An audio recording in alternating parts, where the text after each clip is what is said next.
Greetings comic book fans and welcome to my comic book reviews for the first week of April 2015. A bit later than usual. I'm just getting into a routine with this new job, and like it isn't like what my previous job. We had like a rolling rota for the month, so you knew kind of over 4 weeks what your rota would be and you could plan accordingly. My new job, you only get the rota a week ahead, so it's much more difficult to kind of plan stuff and fit things in, so I'm still adapting to that. Also, apologies there was no haul video last week. The Wednesday I finished too late from work to get my comics, so I went and got them on the Thursday, but I was up most of the night with a bad foot. My foot was really in pain. I went to the doctor's Thursday morning, got some tablets. He did say what it was some like big word, maybe even 2 big words, and I think there may have been an X or a Z in it. But other than that, I'm not really quite sure what he said it was. But he gave me some tablets. It's all better. It got better within the day. By the evening, it was getting better. So yeah. And through sheer stubbornness, I got my comics on the Thursday. But I was just like, I was in pain. I was tired. I just didn't feel up to doing a video. So apologies. Normal service will be resumed, fingers crossed, this week. So yeah, let's get into these reviews. We've got 18 books to do. We're gonna go first up. We're gonna go through the Marvel books. Then we're gonna go indie. Then we've got DC with the last of their weekly books. Then we've got pick of the week, and then it will be company of the week. So without further ado, let's get into those reviews. So first up, we're going to do Marvel, and this week we got 7 books from Marvel to go through. First up, one from last week. It is Uncanny XMen, issue number 32. This deals with the fallout of Charles Xavier's will and Cyclops' decision to leave the Jean Grey school in the hands of who's running it, and also that his kids are going to go to this school as well. Now, the kids obviously they're not happy. They feel that they've followed Cyclops, and so they feel let down. There's a great kind of confrontation between Cyclops and Emma. I always hoped those two would get together. I really like Emma Frost. She's one of my favourite characters. And yes, she can be a bit shady at times, but at the same time, she does genuinely love Scott. And it's heartbreaking, the scene between those 2 characters. But some interesting things come out of it. I love seeing the Summers brothers back together, Scott and Alex. That's interesting. In the times I've read comics, I can never remember seeing them characters together that much. So for me personally, it was really interesting to see them back. And I like the whole thing that they're keeping Alex's face kind of burnt from Uncanny Avengers. I like that. That's a nice little continuity wrinkle that I like that they're left in there. I'm enjoying Chris Bucklow's art, but I wish each issue would not have like 4 inkers on it. While it's interesting, because I don't think I appreciate or understand enough how much an inker can affect an artist's art on a book.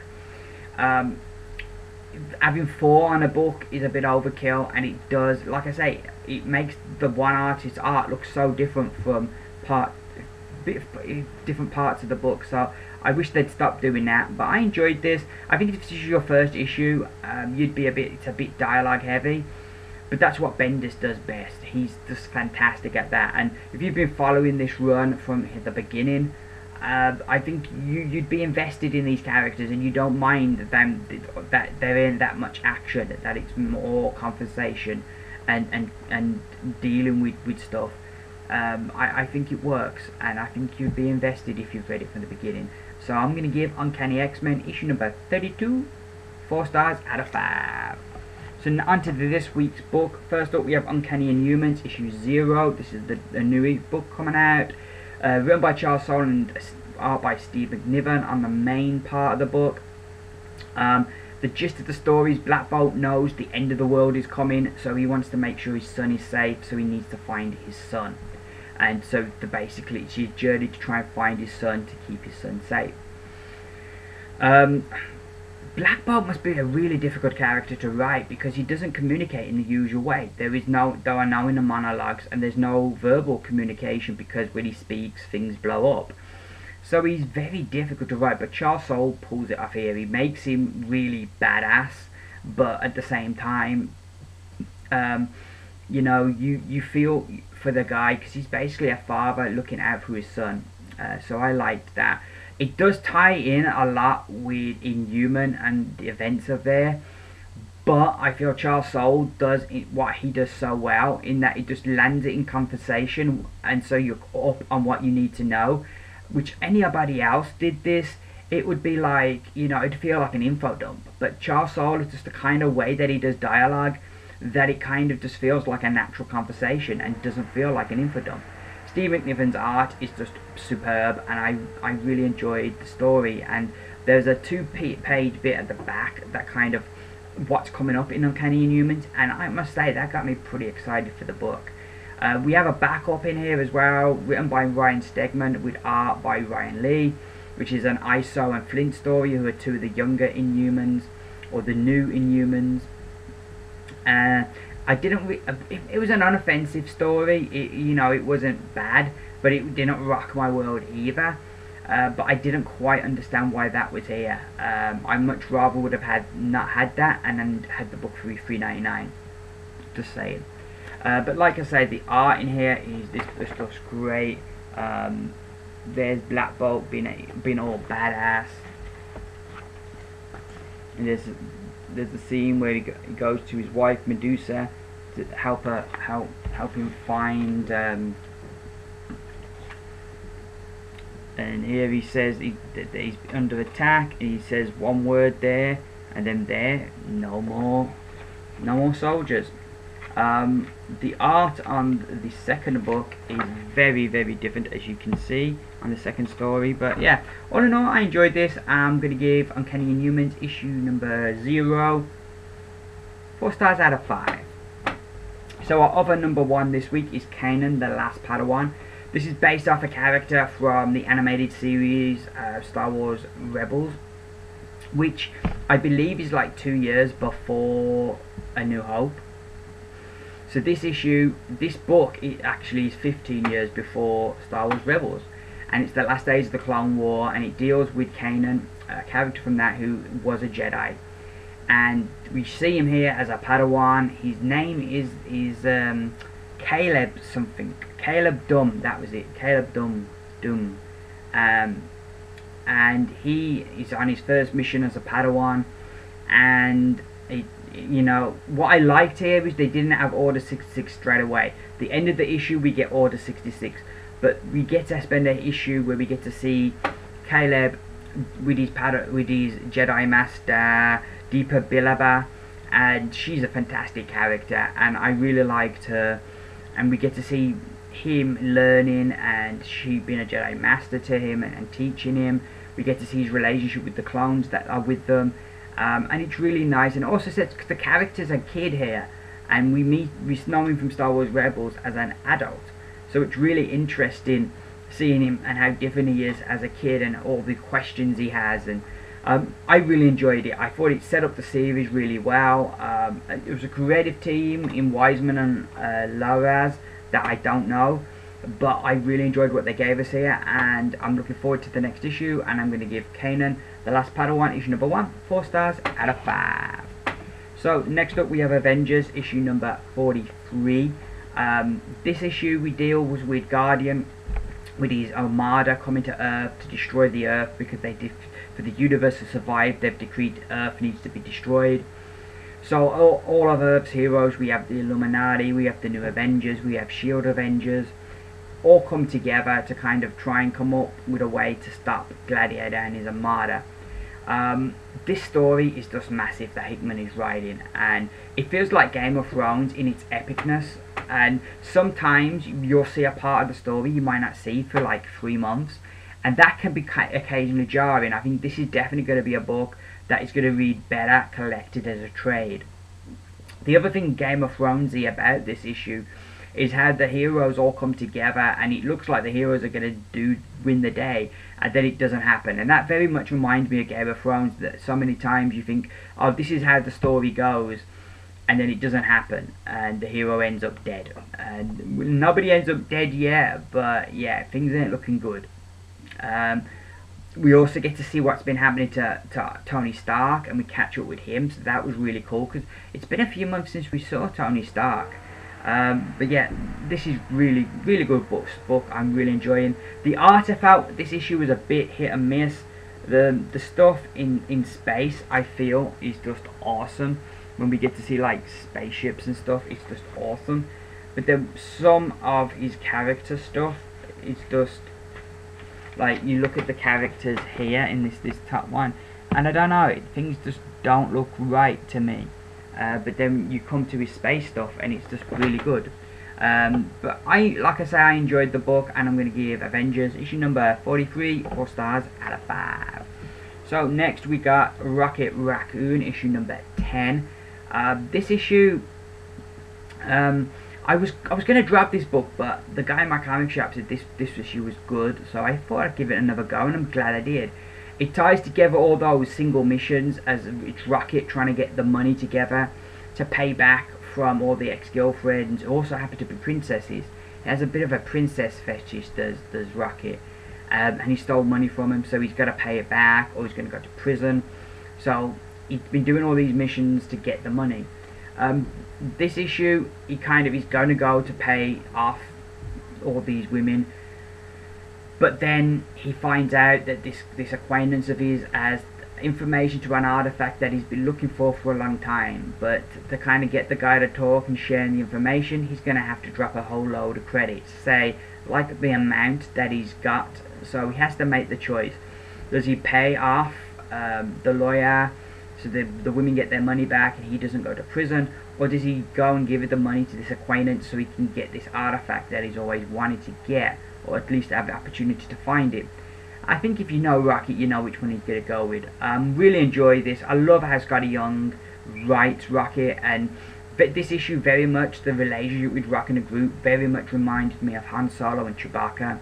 The art I really liked as well. It's not Scotty Young art, but it's good and it's colourful, and it just brings across the fun of the book. But the way Scotty Young writes Rocket, that there's, you know, a depth to the character, and I really enjoyed this issue. Really good issue, and I'm going to give Rocket Raccoon issue number 10 4 stars out of 5. So our penultimate Marvel book, it is Ironfist, the Living Weapon, issue number 11. Last issue, the One, who is the father of Ironfist, tried to break down the barrier between the living world and heaven so that he could get his wife back. Unfortunately, instead, what came through was Zhu Rong, the god of fire and guardian of the universal order. And he decrees that the One is a wrong'un and he's going to go to hell. But because of the magnitude of what he's done, that the whole of New York's going to hell with him. So of course Iron Fist is trying to fight off this god to stop New York going to hell, basically, literally, you know. And so we get this great thing as he uses the chi of all like the survivors of Kunlun, and he basically uses Rand Tower as like an suit of armor, and he's battling this god using this tower. It's just awesome. The art throughout this book is just great. The story is just really fun and badass. We get to see him here battling this god using Rand Tower. Really great. Really loved it. Really shocking conclusion. The last couple of pages are just awesome. And I felt like while last issue confused me a bit, I think this issue was straight back on form. And Kyle Andrews is just doing a great job, and it's so interesting seeing a book done by one person, because it's just unadulteratedly their vision. Really enjoying this, and I'm going to give Iron Fist, the Living Weapon, issue number 11, 5 stars out of 5. So our final Marvel book of the week is The Amazing Spider-Man, issue number 17. This issue, the Ghost is trying to destroy Parker Industries, so everybody gets locked in the building, and Peter has to get everybody to safety without revealing that he's Spider-Man. For me, the star of this issue was Anna Marie. She's just such a fantastic character, and I really hope Peter end up together, because I think she would be such a great influence on Peter. It's such a really great book. When I say really great character, I said book. I really like her character. She was really a strong character in this story, and the highlight of the issue for me. I like the structure of the story. The kind of base under siege kind of thing, where they're stranded in, felt very much like old school Doctor Who, which Dan Slight's a big fan of. The backup for me, I liked even better, for the Black Cat, and it was, we had part 2 of that, as she's trying to get all her possessions back, and she's finding out the worse she's been, the more bad things she's doing, the stronger her luck powers are getting. So, you know, the more bad she is, the better things get for her. So, that's a nice little wrinkle, and I'm really liking what they're doing with Black Cat at the moment. It's an interesting direction for the character. And yeah, I felt these backups are really helping me get more into that aspect of the story. All in all, I thought this was a good issue. It doesn't blow you away, but I enjoyed it, and I really like some of the things that seem to be building here. And like I say again, Anna Marie is such a great character, and I'm going to give Amazing Spider-Man 17 4 stars out of 5. So, those are my Marvel books. Next up, we're going to review the indie books. So, here we are now, back with the indie reviews. Only 4 indie books this week. So, yeah, not that many to go with. We have a new #1, we have a new Doctor Who, a new #1. This is the 9th Doctor, issue #1. This is, I understand, I think it's a 4 or 5 part miniseries. It's set after the episode, it does say in here, it's set after the episode Doctor Dances and before the episode Boomtown. So we have the team of the Doctor, Rose, Tyler, and Captain Jack Harkness. And basically, the story is they end up in this battle that's going on between the 2 different races, and it's kind of like, which one should we help, who are the good guys here, and you kind of don't know which side's good, which side's bad, and it kind of constantly changes your perspective. But yeah, I really enjoyed the story. The art I really liked in this book. It opens up really nicely, but then I felt they got all the characters, and I think the characterizations also in this book were really good.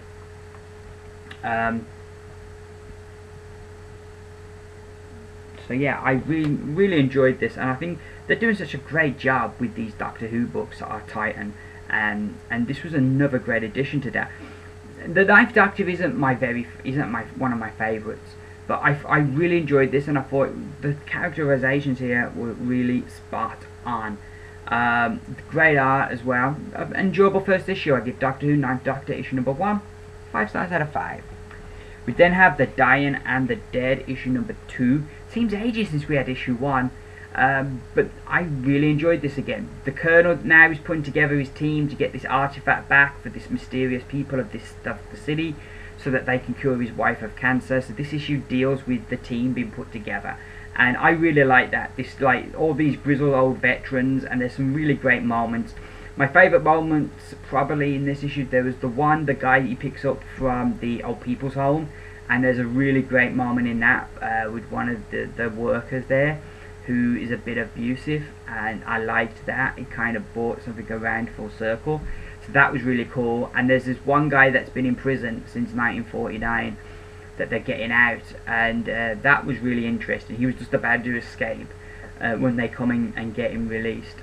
Really like this. The art in here is really good, and I really like the way that the book is coloured as well. It gives it a very kind of unique feel, in that it's not the traditional kind of colouring you'd expect. Not really an action issue, but I liked it. If you enjoyed the first issue, this expands, this is where he's putting the team together now, and so we've set everything up. I enjoyed this. I thought it was a lot of fun, and I'm going to give The Dying and the Dead issue #2 4 stars out of 5. So next up we have the final issue of Hellboy in the B.P.R.D. 1952. This concludes the story very satisfactorily. Again, there's characters in here it feels like I should know, but I don't, because I'm new to Hellboy. But it does feel at times there are things that I should know, or that should mean something to me, but it's not. I really like how Hellboy's character is growing during this mission, and how he's quite kind of like, I don't know the word for it, but you can see that there's a growth and a maturity in him during this mission that's really good. The art here by Alex Marvev is really good as well. I really enjoyed that. And it's just a very satisfactory conclusion. Lots of action, winds everything up nicely, and I hope they're going to do more of these, because yeah, I wouldn't mind reading a bit more Hellboy. So I give Hellboy in the B.P.R.D 952 4 stars out of 5. And our final indie review is a Valiant's Manowar issue number 35, which has part 2 of Dead Hand. I really like how the pace of a Valiant book, because their story arcs are 4 issues. Nothing's wasted, the story's constantly moving forward, and I like that a lot. I think that's really great thing about their books. This issue is action packed. We've got this thing called Dead Hand that's been left behind by the armor hunters, who want to not only destroy people like our hero Eric, who have got the armor, but worlds that might be compatible for the armor it wants to destroy. And so he's got to try and save the Vine. That's his mission here. He's trying to save the Vine. And by the end of the issue, events have kind of took a drastic turn. But I like this. I like the pace of the issue. I liked the developments. And all in all, it was just a really good action-packed story. And I give Manowar issue number 35 4 stars out of 5. So those are indie books. Next up, it's DC. So here we are with the DC part of the video. 6 books from DC Comics to review this week. First up, we have their new event that has launched. It is Convergence issue number 0. I don't know what it is with all these companies now with 0. Again, it's a $4.99 book, but it does feel quite thick. I can kind of let them off. I still don't like the $4.99 books. It'd be nice as a bit of goodwill, because they belong to a massive company, if this was $3.99, but we're not going to get that with DC or Marvel. So yeah, so this issue, I enjoyed the story. It had an old school retro-y kind of feel, and I don't know if that's down to because it's co-written by Dan Jurgens, who's like an old school. I know him. I think he wrote Death of Superman. I might be wrong, but my mind's kind of telling me that that's where I know him from. I was very engrossed by this. The basic gist of the story: we've got a version of Superman, and he meets the ultimate Brainiac. That the Brainiacs he's met in the past have just been like parts of Brainiac, but this is the main Brainiac. And there's all these different kind of Earths that he's collected, these different moments in time and doomed worlds that he's kind of collected, and he's left a version of himself to kind of govern over these worlds, and Superman's trying to kind of find out where he is and what's going down, and he kind of gives Brainiac the idea that they should find out which of these worlds are worthy to be here, and so kind of set up the concept that these worlds will fight each other to kind of see which ones they deserve to belong to Brainiac. It doesn't, recreate the wheel. It doesn't blow you away, but I was engrossed by it and I enjoyed it, and I thought it set up where the main story is going, and I liked that. Could this have been a #1? Possibly, because I always think 0 should be before the #1, and I don't know why this couldn't, because this really sets up where the series is going to go and why the series is. So it could have been a #1, but you get into what is a 0 and what is a #1 is like a bigger and longer conversation. I did like that in the back of the book, after we get the main story, we get Fight for Your City, Who's Who, and Convergence, and it goes through all the different worlds we're going to see, and you know what they're based off. And I did like that. I did like that we had all these different worlds, and I like that they put that in here. As you can see, Future's End is one of the worlds that's going to be on here. We've got Commandy as well. So yeah, I liked that they did that. I thought that was really good. All in all, I enjoyed it. Yeah, I would have liked it better if it was less, but I thought it did what it did. It set up the series nicely, and I'm definitely intrigued, and I'm going to give Convergence issue 0 4 stars out of 5. So another number 1 this week, it's our like weekly tie into Endgame. It is Arkham Man Endgame issue number 1. This is basically takes place as we have Harvey Bullock interviewing this guard from Arkham Manor about what happened during Endgame and what happened at Arkham during Endgame with some big riot and stuff that went on with all these people that are infected by Joker's, you know, new gas. What was interesting is that the way they draw Harvey Bullock here is very different.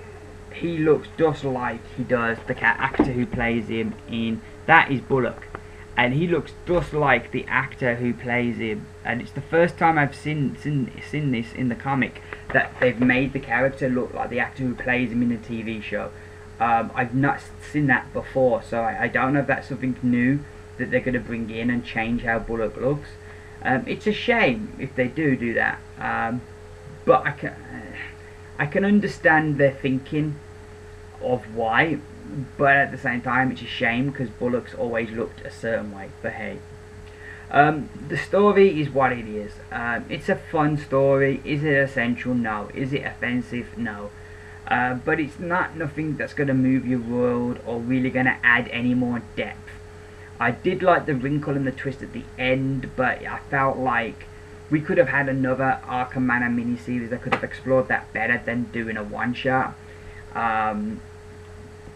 So yeah, like I say, I think the thing that sums it up is it's an okay story, but not essential. So I'm going to give Arkham Man Endgame number 1 3 stars out of 5. So next up we have Teen Titans Annual issue number 1. This was really good. It's the return of Superboy, and it's kind of like a superhero murder mystery.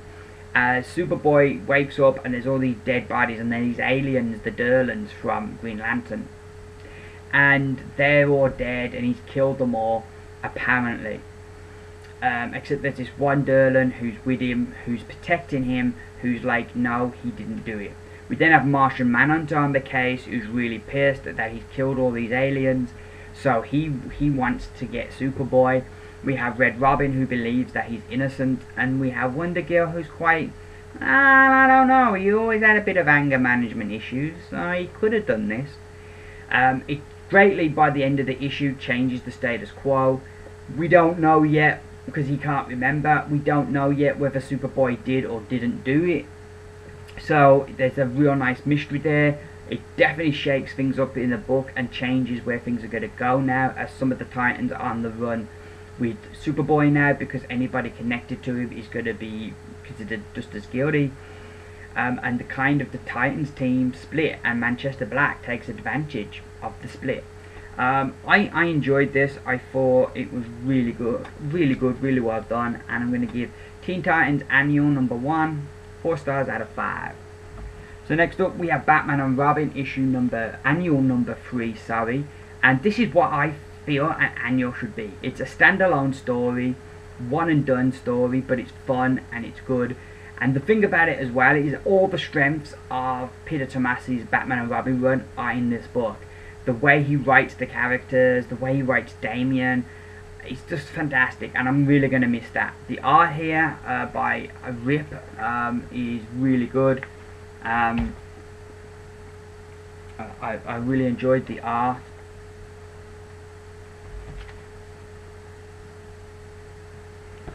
And like I say, it's just a fun one and done kind of story, and I'm going to give Batman and Robin Annual number 3 4 stars out of 5. So our penultimate book this week is Future's End, issue number 48.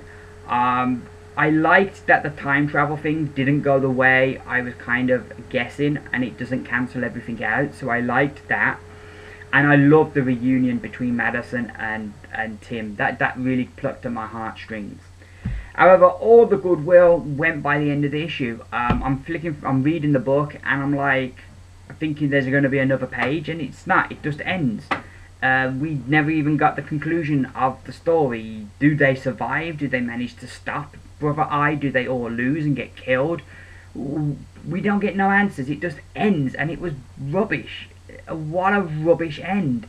You know, I think you could go to any nursery or kindergarten, and you could get a child, and they could write a better ending than we got here. And I don't know if it's the writers or DC editorial. Whoever's to blame, they deserve to be hit very hard with a blunt object, because I've wasted 48 weeks of my life buying this book when I'm not going to get an end. It was just totally rubbish, and I was really disappointed with the end. There were good things in here, but if you're thinking of getting it in trade, don't waste your time, because you're not going to get an end to the story. I thought this was really bad. It left a sour taste in my mouth, and I'm going to give 2 stars out of 5, and that's only because there was some stuff in the book that I liked. So the other book that finished this week, it is Batman Eternal, issue number 52, and this was how you end a series. We get answers into what's going on, who was behind everything, so we get answers there, and everything gets tied up nicely. We get the big battle between the B.P.R.D and Batman, which is really cool. I love Jim Gordon in here. He's just so awesome, as he gets the whole city to become Batman, basically, to try and save the day. Just a fantastic moment. All the Batman family get their moment to shine and come in, and we get this big battle, which is just awesome. It really, and then at the end we get these nice little scenes that wrap everything up, that where all the different story pegs get wrapped up. Coming out of this, I would love to see a Jim Gordon PI kind of book, with him being a private investigator, kind of helping people in Gotham. Now he's not Commissioner Gordon. I'd love to see that. I think that would be cool. But this is how you end a series. Again, I don't know if it's editorial or a creative team, but this book, if this book was given more freedom than maybe with Future's End, I don't know. But yeah, this was how you end an event, and left me feeling really positive. And I would be tempted to kind of take a look at another Batman Weekly if they did one. But anything other than Batman Weekly, I'm not going near. Because I'm definitely not buying 2 again. But yeah, this is how you end a series. Really went out on a high, and I give Batman Eternal issue 52 5 stars out of 5. So, those are my reviews. Now let's find out what got pick of the week.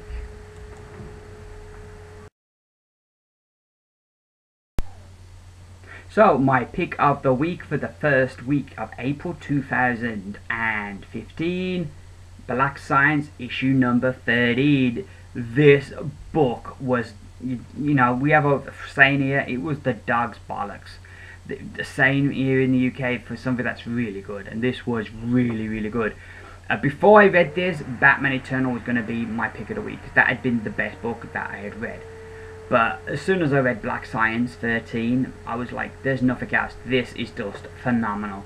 I love how we have this crazy, insane, complex story, but it's grounded by the fact that it's a father trying to keep his kids safe and get them back to their mother. And that really that you've got that family drama at the core of it, and that there's bad feeling between daughter and father, because she feels that he hasn't been the father he should have been, and that he hasn't supported their mother, and that things have been difficult. So I like that, and it really grounds the series, that and otherwise is fantastical. This issue, Pia ran off because a version of her mother from another dimension showed up, tried to kill the woman who had an affair with her husband, but it's not the one from her reality, and then she's ran off, so Pia's ran off after her. So then that's made our hero Grant have to go along with Sean to try and find Pia, and they find that they're on this dimension they're at now is kind of like, it's like the Roman Empire, but if it was today, and they've got science and everything, and basically their version of Grant built a pillar, went to another dimension and brought back this disease that's been killing people. So they've been burning people and killing people to stop this disease from spreading. So yeah, and so like they think Grant is their Grant, and they're chasing him, trying to kill him because they want to stop this virus, this disease before it spreads. Really good book. I just absolutely loved all the way through this. We learn more about this world and about what's happened in this issue, so that's really expanded on. There's a great mother and daughter moment between Pia and this woman who's not a mother, but it is her mother, but she's from another dimension, so it's not like her mother. But yeah, like I say, it's complex, but there's a great moment between those two characters that is really great. The ending is a jaw-dropping moment that I just did not believe. I thought, like, I don't think Rick Mender's not going to go there. No, he isn't. Yes, he is. Jaw-dropping conclusion. And the other thing as well is this book's teaching me. I'm learning Latin, as I learned Ultra Mors, which is terrible death in Latin. So I'm even learning as I'm reading. Like, that alone should get it pick of the week. The art by Mario Scalero is just phenomenal. Everything about this book I'm just loving. And so yeah, my pick of the week for the first week of April 2015 is Black Science, issue number 13. Well, welcome to the end of my video. This is the bit where I share with you which company this week got Company of the Week. Now how we do this is I take, for example, all the DC books, I add the scores together, I then divide it by the number of books from DC that I've reviewed, and it gives me an average score for their books. So this week, in third place for Company of the Week, it is DC with a 3.6, which I think that's one of the lowest marks we've had yet. In second place with 4.1 are Marvel Comics, and once again winning, coming out on top, are the Indys with 4.4. So yeah, the Indys were the top this week. I think they were top last week as well, but they do seem to be getting quite a few. So that's me done for this week. My haul video will be up this week, but it'll be a day late. I'm not getting my comics till Thursday, so that's when my haul video will go up. And then hopefully at some point Saturday or Sunday I'll have my review video up. Fingers crossed. Hope you've all had a great week. Thank you for watching my video. If you liked it, give me those beautiful thumbs up. Let me know you like it. If you agree or disagree with anything I've said, please let me know in the comments below. All that leaves me to say is I've been Jason. This has been my comic book reviews. Bye for now.